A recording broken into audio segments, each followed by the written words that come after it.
Well, good morning and thank you very much for joining us. I am Yori Folani. You know, there's a sense in which we'll continue the conversation that we had yesterday. Yesterday, we were on the matter of the police.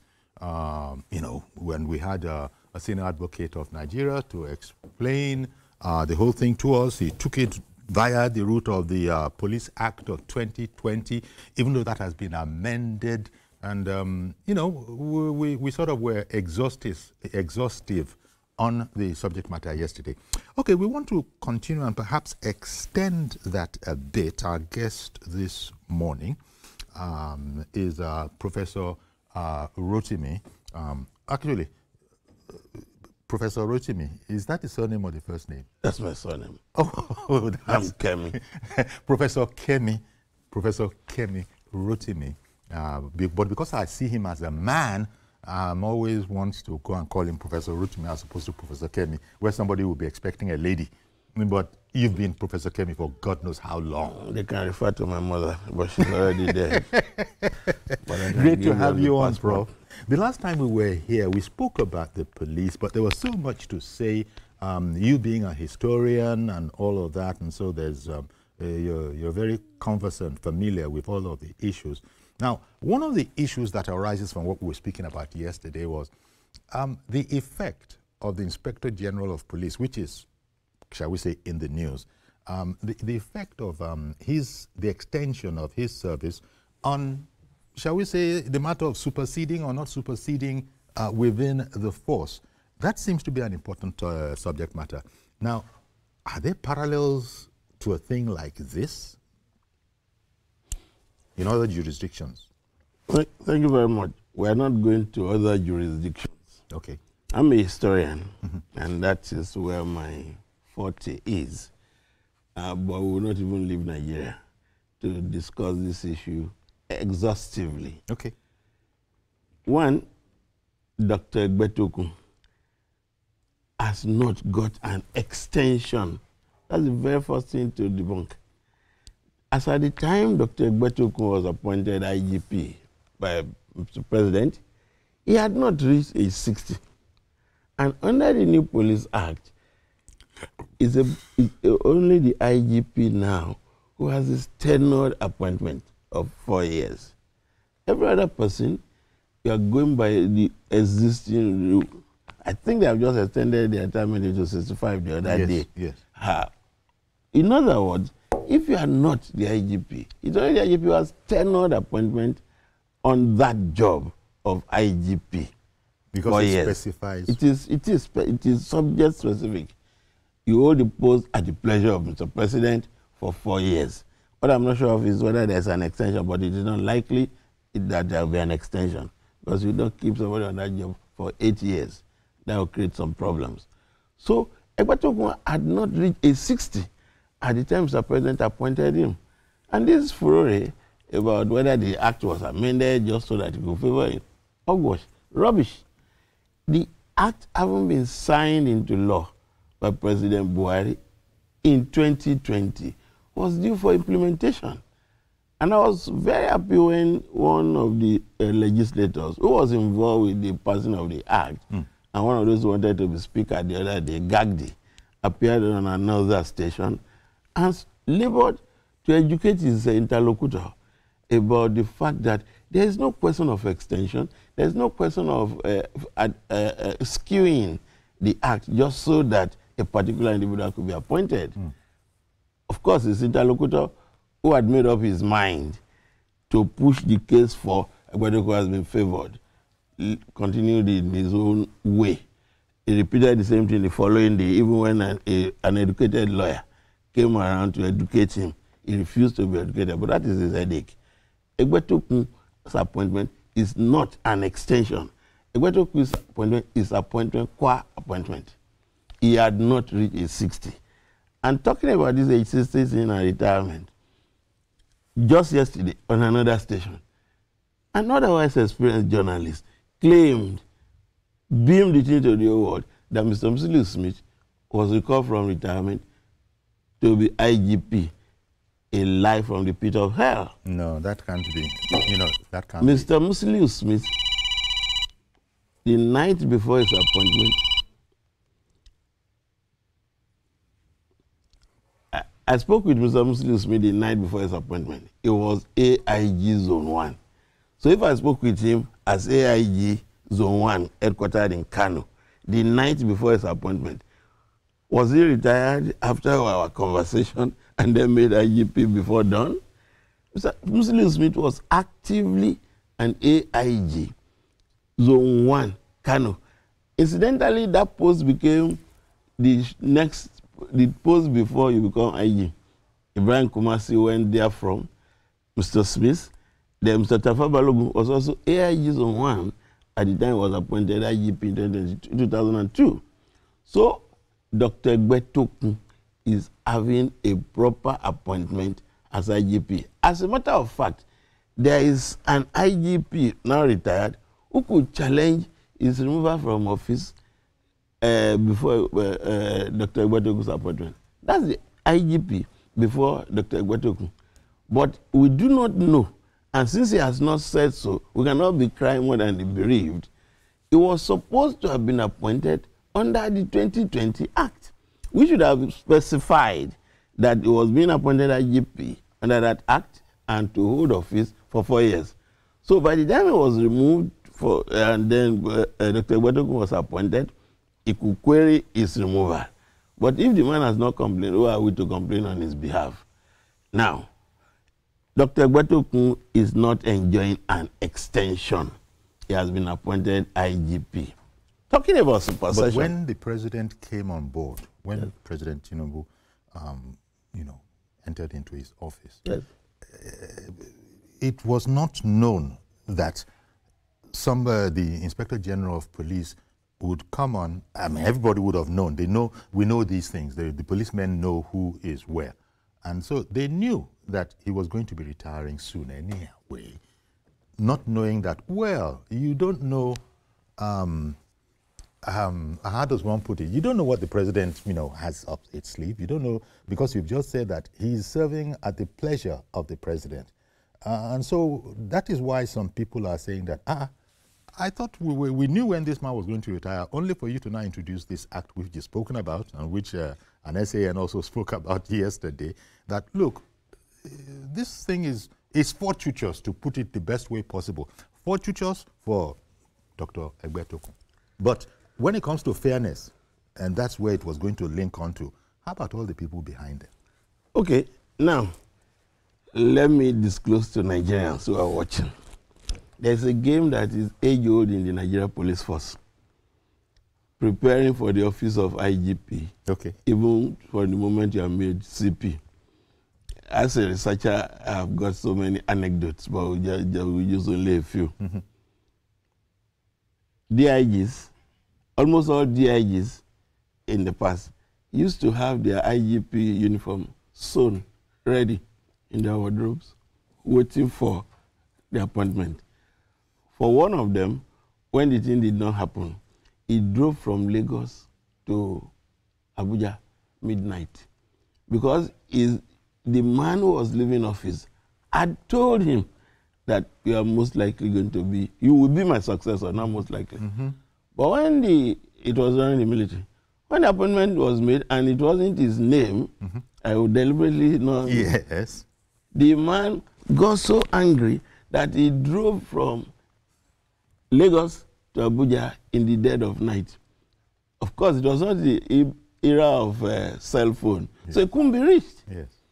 Incidentally, he happens to be a retired officer that I know very well. I've used his hotel in Kaduna. An otherwise nice man was CP in Ogun at some point. That's all I can afford to disclose. Now, then others are known to police IGP uniform sewn, ready to be donned. But when you do not get it, you do not get it. And there's a mistake everybody makes. So the point of all of that is yeah. that it's like a tradition within the police. You said from AIG. See, from the moment they are made CP, everybody begins to think that. Number. It's in the realm of possibility. Yes, it will come to my turn. Now, when it doesn't come, what do? And many Nigerians forget now, there was one appointment that warranted decimation of the largest number of AIGs in Nigeria. In this dispensation, mm-hmm. decimation. They attempted to go to court. They tried, but I think they were advised. the appointment of the Inspector General of Police is the absolute prerogative of Mr. President. What many of these commentators and complainers and people crying more than the brave should actually struggle for is, can the police council be made more alive, more effective? Because the president is actually expected to consult with the police council before making the appointment. But no president, in the best of my knowledge, has ever consulted with the police council. Even though the defense was made that, look, when I say displays, maybe I should say explanation. The explanation was made by the, PR chief, that nice gentleman, his name escapes me now. Mr.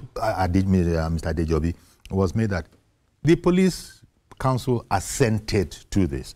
So when you just said that, ideally president should consult, but they rarely do. I will explain what Muiwa said. Usually, Mr. President makes the appointment. And if you have noticed, since 1999, there's this thing that is now becoming tradition. Probation for 6 months. And the man is, usually it is made acting Inspector General of Police. Very rarely is the thing go to straight. It doesn't happen with the military. You appoint somebody, chief of the army staff, chief of naval, chief of air force. In the case of the police, my people, acting Inspector General of Police. And you know what that thing does? Yes. You sweat. Because in that probationary period, which is usually up to 6 months, you think all eyes are on you. And you start praying, God, let there be no crisis, so that I won't be declared incompetent. It is only after Mr. President has made that appointment that he belatedly consults the police council. And the police council is consulted for ratification, not necessarily to screen the appointee. So let's leave that matter where it is. Indeed. And for the way you explain it now, yes, as you just said, let's leave that matter where it is, because it doesn't appear very efficient. If these, checks and balances were put in place, maybe we can leave it at efficiency in ways. That would be the subject of another conversation. These checks and balances, let us get something clear. For as long as Nigeria is Nigeria, and we operate what we operate, Mr. President, whoever is Mr. President, will always enjoy that privilege to choose who's going to be his army chief, his naval chief, his Inspector General of Police, Commandant NSCDC, and all that down the line. Now, maybe when state police kicks in now, there will be less focus on what happens at the center. But for all times, Mr. President will appoint his IGP. So what you're explaining, Prof, is that people should just take note of that idea that the appointment of the IGP is at the express, pleasure of Mr. President. Yes. So should you be against it, well, I wish you luck. Yes. Whoever says he's against Mr. President's choice. Yes. And the reason you don't have to be against it is that it's actually strange, but I'll say it is human. You are at liberty to dream dreams now and hope for the highest. But it's a position that only one person can hold. Yeah. Okay, I'm in the university system. Been there for over 40 years. Let us assume that I ever harbored the ambition to be vice chancellor.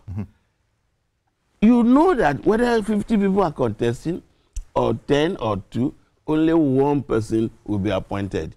So what's the big deal? And that's why people say fairness. And you've just explained, okay, what fairness? We're talking about the prerogative. Talking about fairness, let us go into history so that people can calm their nerves. In 1956, Sir Kebovell was appointed IGP by either Robertson or McPherson, the name, who the last but one colonial master in Governor General in Nigeria. Kebovell was brought in from Malaya, which later became Malaysia, in 1962. He was an assistant commissioner of police, AC, to be Inspector General of Police. And the man lasted 6 years. He departed only in 1962. Why is this story relevant to what we're discussing now? In the pecking order, an assistant commissioner of police is like 3 steps removed from IG. AC, DC, CP, AIG, DIG, IG, count. But that man was brought in from Malaya because he and the Governor General at the time had met in Malaya when that one was in the political service, but he was a police officer. The fear that as Nigeria was inching towards independence, there might be this challenge by leftist ideologies. So that you prevent quote and unquote subversive elements. That was why it was brought in. As a matter of fact, it was under Kerbovell that what is today MOPOL was established in Nigeria. Because MOPOL as in mobile police. Police Mobile Force, Right. PMF. Okay. That's the appropriate title. Yes. But we call them MOPOL. It was under Kerbovell because that arm or extract from the regular police had been experimented with in Malaya. So it was brought in to do it in Nigeria. And the Nigerian officer who was detailed to go to Malaya to understand the act of Victor Omoba, that was the man who started MOPOL. So when sometime in 2018, the majority leader then in the Senate, who later became president of the Senate, said an expert gave him a paper on policing, and that expert said that MOPOL was established under Shagari. I couldn't laugh, I couldn't cry. But any day I see that man, I'm still going to tell him, collect your money from that fake expert. Give me that money. Because MOPOL was established in 1962, wow.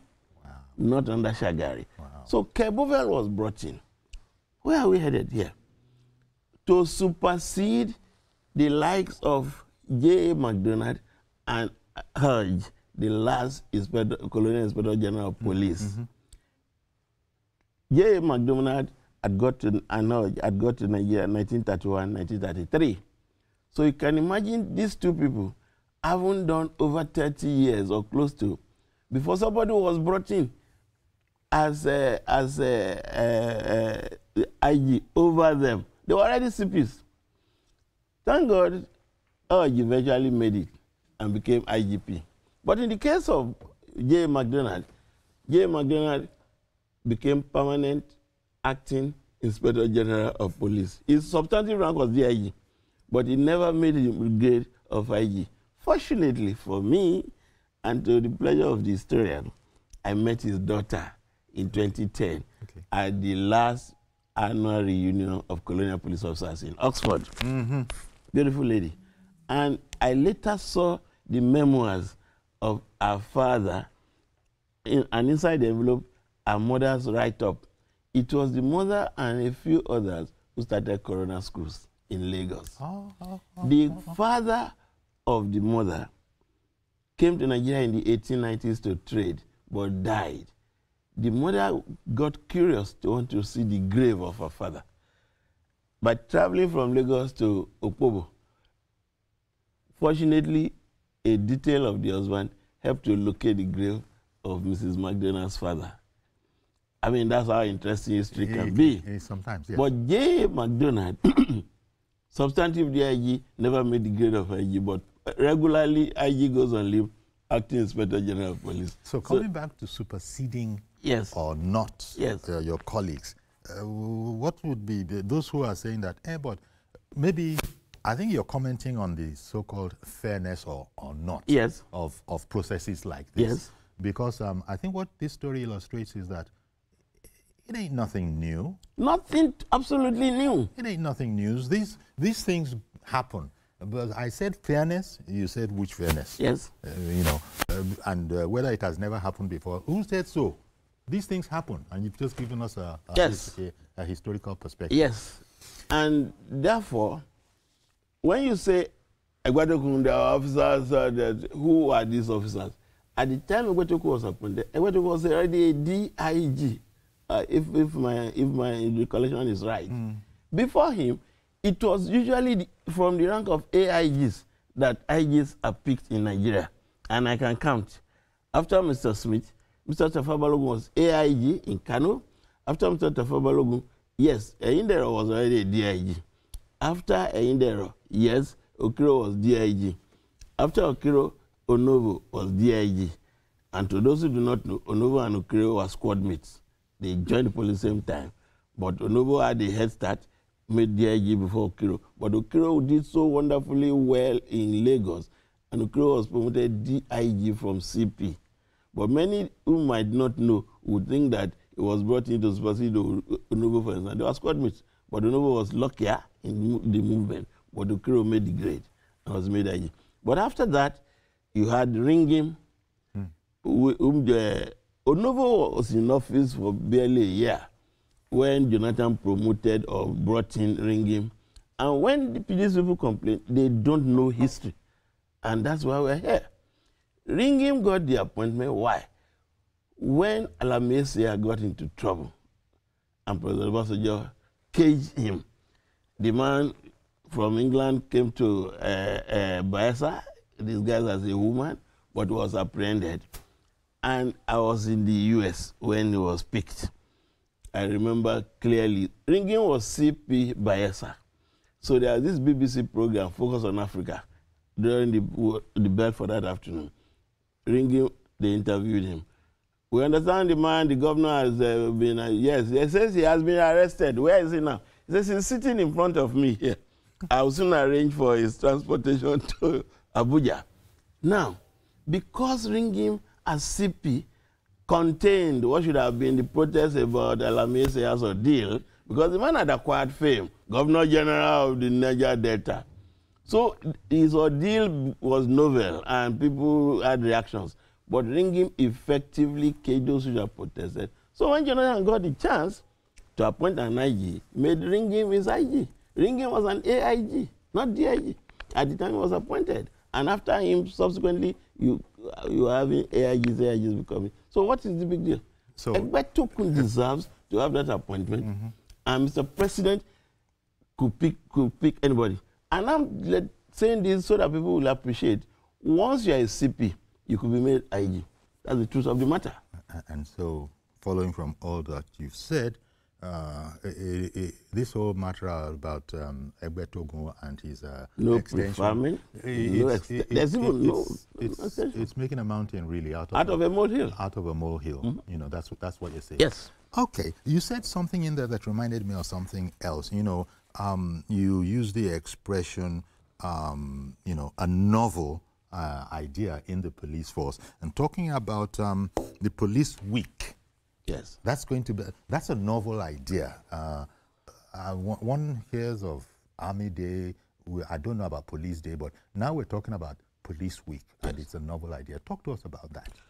Well, my information, since they haven't yet advertised it, but my privileged information is that Mr. President has, beginning from this year, allowed that the police should celebrate April 1 to April 7 as Police Week, and with April 7 as Police Day. Okay. That's a bit that I'm not sure they have got correct.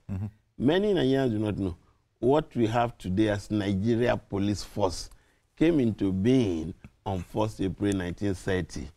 I suspect this thing about not wanting to make April 1 Police Day has something to do with this nonsense joke about April Fool. And many will now say, no wonder they behave very foolishly if they came into being on April 1, 1930.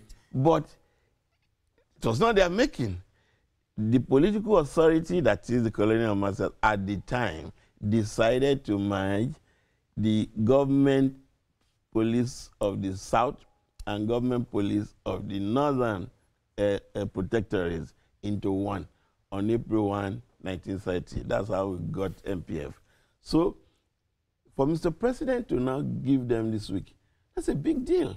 Hopefully, they themselves will sit down now and make this first edition really, really historic. I can give them a few suggestions about what to do. Let them go around collecting memorabilia. Can loan them some. Photographs, accoutrements, caps, badges, and all that from the past to display during their week. And you really love to see former police officers, Nigerian and colonial, in the old uniform. So they are going to have their week. And I may give my information, some colloquium or some such stuff. But they are going to celebrate Police Week this year. Okay. April 1 to 7. Okay. Sorry to be sort of back and forth, but I just remember that, look, in the police, if the information is correct, it's been said that, look, those of them that have reached 60 years or 35 years in service should be turning in their papers. Yes. And, well. That was on Friday. Okay. That's the information from the Police Service Commission. Again, there is this problem that I have with information dissemination, that even from the PSC. There is absolutely no need for the dramatization of that order. It's an existing order. It's even an order. It's not even an order. It's an so sorry to interrupt you, Prof, but there is a call. I didn't. Good morning. Please go ahead. Uncle, good morning. Can you hear me? Oh, well, yes, I can hear you now. Good morning, Mr. George. Yes, good morning, and good morning to the professor of police. Yes. He's a professor of history, right? Professor of history. Just professor of history with specialization on the police. Please go on, sir. Why we are giving undue publicity to this IGP? Can you hear me? Yes, we can hear you. Yes. So I don't know. Just Uncle Yori, just show me one responsible person that has participated in this so-called controversy that has said anything about it. It's just social media rabble-rouser that brought it up to hit up the polity, and then all of a sudden, other stations can do it, but TVC should not waste our time talking about this kind of. You can hear what the police, what the professor is saying. Similar to what I said yesterday, that once you are appointed by the president, it's a political position, and that one is tenured. It's not part of civil service rules. And you heard when the professor said that Egbetokun was appointed before he became 60 in the police. Once that appointment is made, the tenure that was given to him takes precedence over whatever remained in his civil service tenure. So please let's discuss serious matters. This one is not just don't let's talk about it again. That's my view. Okay then, Mr. George. Thank you very much for calling in. We take all sorts of... Now, what he just said in there, he worked it out that, look, from the moment Mr. President decided to, appoint Egbetokun, then the rest of his term was sort of reset, and it will be taken over by the provisions of the Police Act. That's the way he's worked it out. Absolutely correct. Okay, I've got to go on a break. If you have any more to say, you'll add it when we come back. Please stay with us. We'll be right back.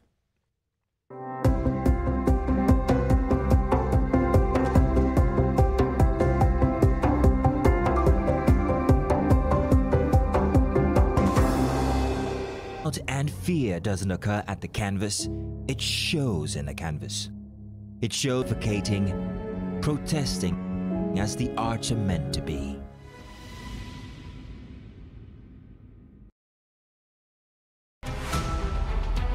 Every major news story is with many perspectives and layered with different levels of impact.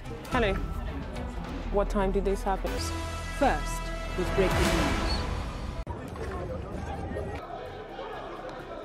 Every second, every minute, every hour, and every day, time doesn't just tick away.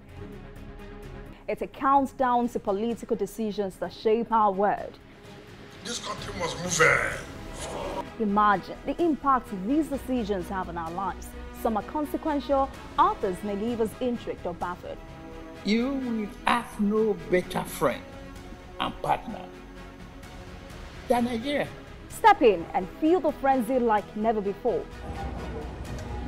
Join me every weekday for an hour of fact-finding interviews where questions cut to the core. How would you say your administration has fared in these sectors? I will dig in to get to the heart of issues, from local politics to global insight. Join me as I unearth the power plays, jaw-dropping revelations, and the unfiltered truth. This isn't just politics, it's unraveling the stories that matter. Brace yourself for Politics Tonight every weekday at 8 p.m., where every decision echoes along the corridors of our lives. Politics Tonight, only on TVC News.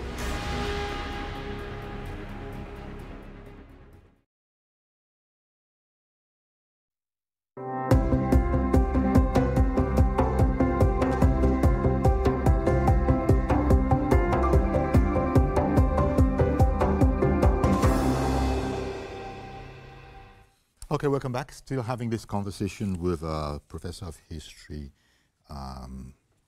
Professor. You see, it's Professor Kemi Rotimi. So yeah, so he's been explaining a lot to us, you know, that we have to grab hold of by way of understanding this whole issue. And as far as the professor is concerned, it's making a mountain out of a molehill. This whole hullabaloo about the Inspector General of Police being favored in any particular way. He's explained that. Now, Elder David, good morning to you, sir.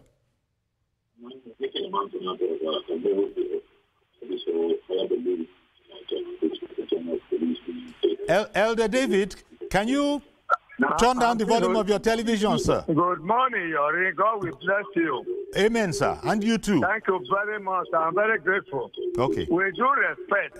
Elder David, your television volume is disturbing us. Are you okay, sir? No, your television cannot be. Thank you very much, sir. With due respect. Thank you, Yori. Okay. Continue if your volume is muted. Go ahead. I have lowered it down now. Okay, sir. Carry on, please. Are you okay with me, sir? Yes, sir. With due respect, the president have a right. The president have a right to appoint anybody. Everybody can be appointed as that commissioner of police. In those days, yes, as TSC chairman and he arrest Balogun, why are we talking about it? No, why are we talking about a section of resistance? When you are a commissioner of police, it's political. This doesn't need debate. Let us praise the president for what he's doing. You know who to do the job. What we are saying is we should praise the president for what he's doing. All those people telling him, somebody have reached 60 years and so forth. What does that one mean? He appointed the chief of army staff and others. It's only in Nigeria here we debate on all these type of things. Sir, I want to beg you people. Let us talk of the elderly people. Those who are due for retirement.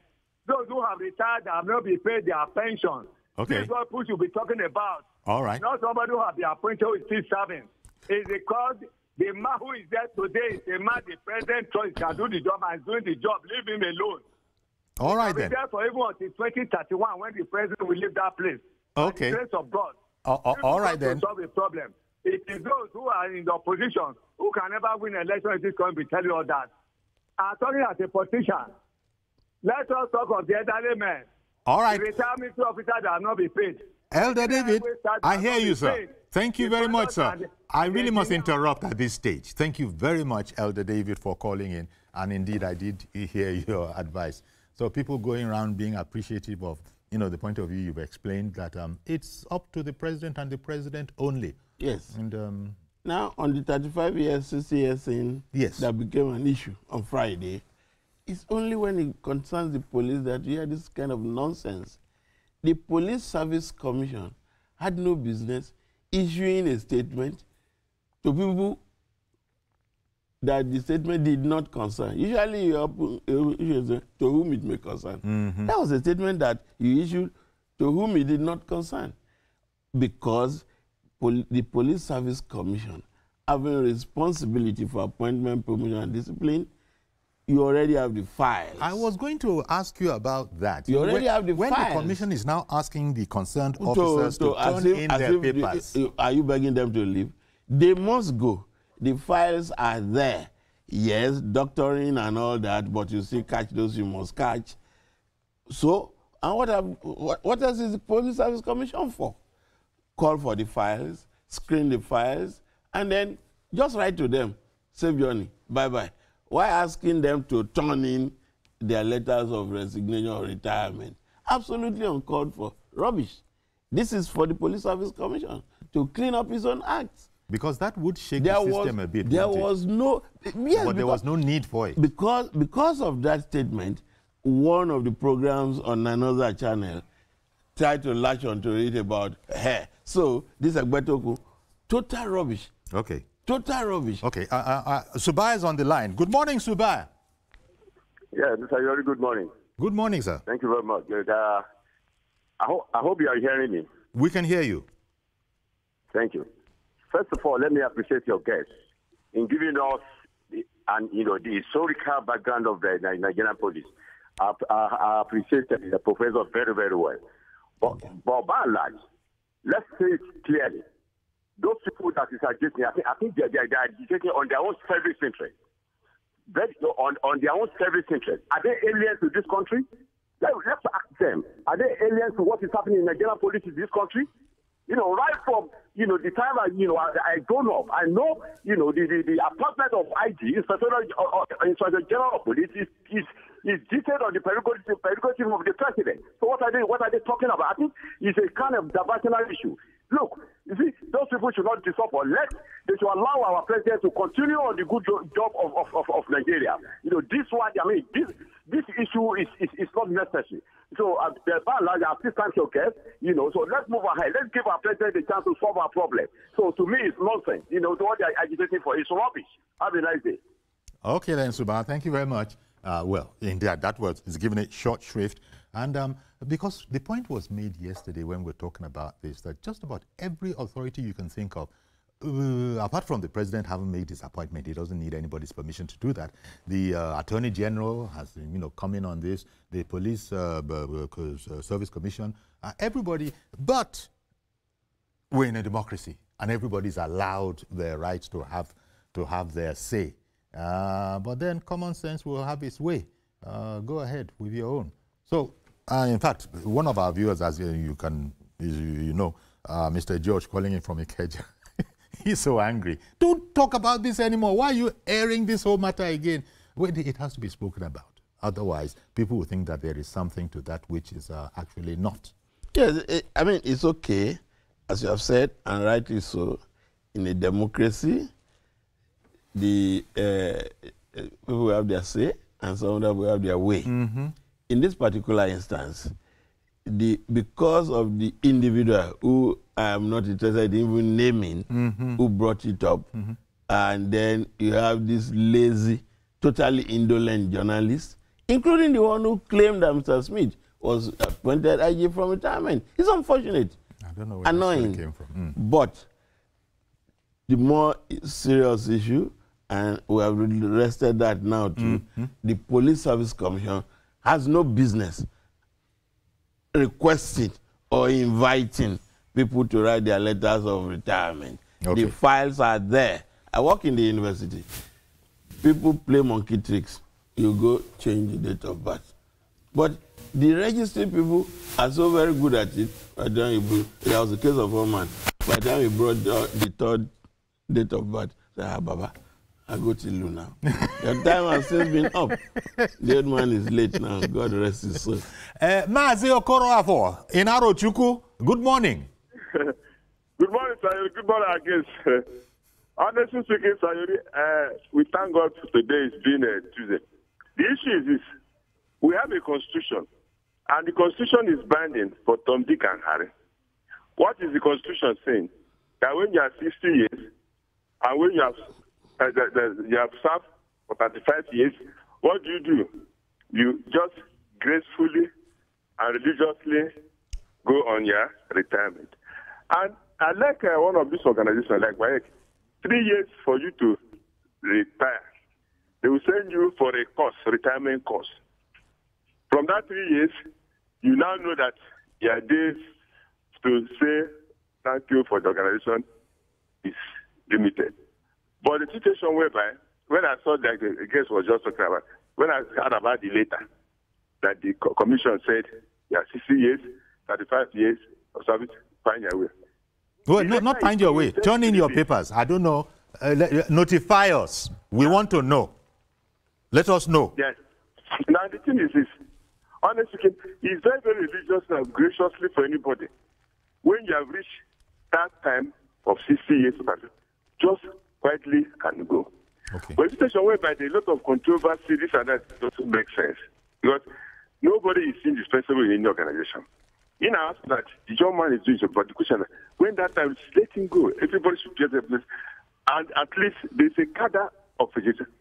When you leave a place and you have done a very nice job, man, your job will count for the legacy that you left behind. People will say, hey, when Mr. So when Mr. So will be, oh no, those people were just moving, clearly were very good. That's what it's supposed to be, honestly speaking. That is why outside Nigeria, when we say borrow, because there's a sense of research. Okay. Borrow and come back, because you don't need everybody go to court. It doesn't make it the democracy to be vibrant. It doesn't make democracy to be sweet. Democracy is so that you are considered and everything, not like a teacher of a military leader where they talk about jackboots. No. Let us know that democracy, what the Constitution is saying, we should do what? We should keep to let Nigeria continue moving, because this is our country. We have no other place to go. Good morning, Mazu Crawford from Aruchuku. Have a pleasant day in Lagos. Thank you very much. I saw that you were smiling there because the man is saying that. He's your veteran caller. Say, look, don't worry about all of these things. And he's even making a case that people should, he's implying that people don't want to go, but you see, whatever, without prejudice to whatever he thinks, the point has been made that, and I think George, who called him from Lagos, sort of explained it a bit better when he said that, look, whatever happens to your progression in that service, the moment the president appoints you IGP, I think is the only office that has a tenure, attached to it. The moment the president does that, it takes over.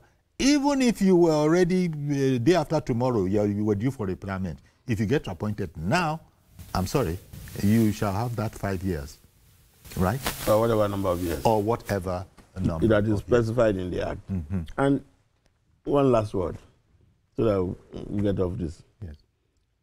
Many Nigerians do not appreciate the fact that what actually led to this agitation for tenure for the IGP was the rapid turnover of leadership. As I've explained on other platforms several times, Aboluri, as NSCDC Commandant General, the second one, after Abajo created it, outlasted 5 inspectors general of police. Yes. Aboluri got into office when Mr. Balogun was being appointed. Aboluri outlasted Tafa Balogun, Indero, Okiro, Onovo, and Onovo's successor. Aboluri as what? Aboluri, Commandant General of the NSCDC. Okay. Whereas we had these IGPs from 1999 to now. Security and civil defense. Yes, civil defense. From 1999 to now, on the average, we had the Inspector General of Police lasting 1.5 years or thereabouts. So this 4-year thing, or this tenure appointment, what it means is that it allows an innovative, progressively minded Inspector General of Police to have a program. Not this one that the other day they started codification. Fire for fire, policing with integrity. That some of them couldn't even read. But a 4-year tenure, a tenured appointment, helps the individual first to sit easy on that chair, then map out a program. This is what I want to achieve during my tenure. And what some of us will want them to achieve, qualitative training of their personnel. And those who make this animal noise about the appointment ignore the application of the federal character in the matter of appointments and promotion in Nigeria. Yes. It is the federal character thing that comes in to ruin the careers of many people. You started off at the same level during the training. Then you finished. Some people went away. Some people just got lazy, couldn't pass promotion exams. Then you now get to this leadership position, CP in particular. The prospective DCs are from Edo. You can count 10. But from state X, none. And then you want to balance. You now bring in somebody who should better be a DSP to come and be CP. That's the problem that we have had. Okay. But these things have been okay. with time. Reverend Dominic, good morning to you, sir. Good morning, Chibiori. This studio is so beautiful. I saw a studio like this outside Nigeria. This is a wonderful studio. Good morning to your guests. Thank you very much. We have many of those type of studios. Contribution yesterday, virtual honestly, and actual. From the whole Nigeria, those who are on the side of the people who went to court against the tenure. As a reverend, you try to be a pastor. Constitution is like a Bible.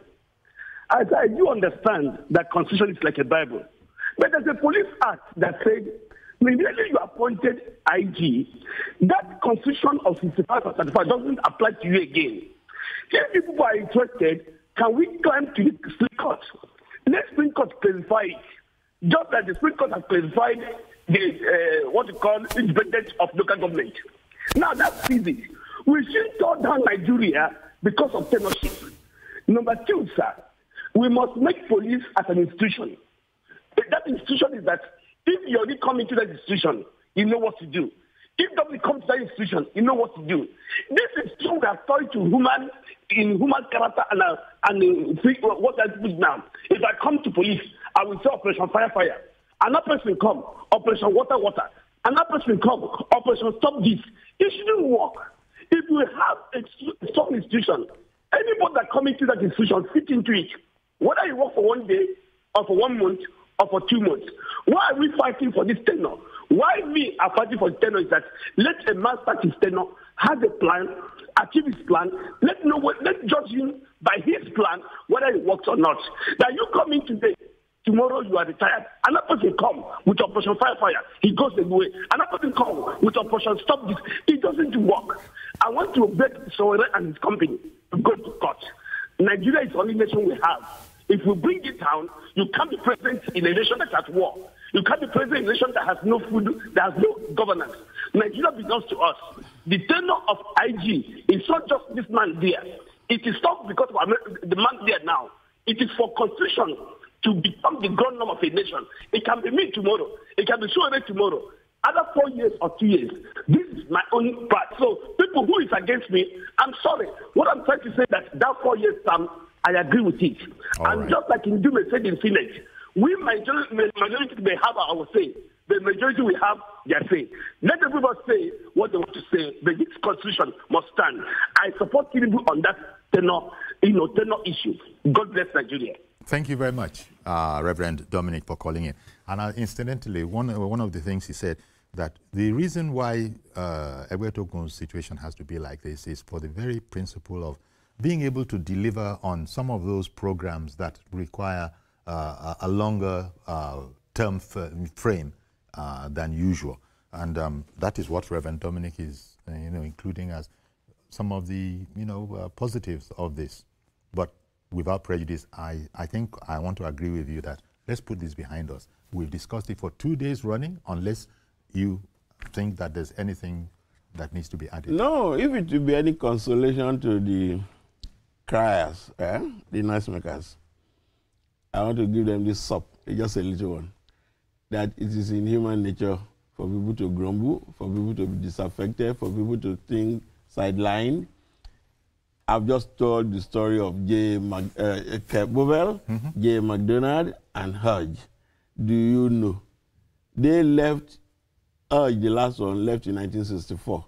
Do you know that as of 2010, when I met the colonial police officers in Oxford, some of them still had that pain of an AC being brought in from Malaya to supersede those who had been slaving for Nigeria. Well, we've completely run out of time, Prof. And I have completely run out of time.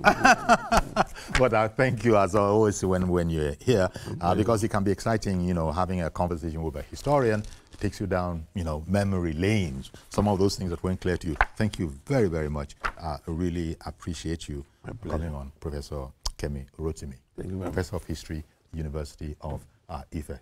Obafemi University Ife. Yes. So no, if you're old school, you'll be saying the rubbish I just said. The correct thing is what the prof said about Awolowo University. So that's going to be our program for now. Do please join us tomorrow for a fresh edition. I am Yori Folarin. Bye-bye for now.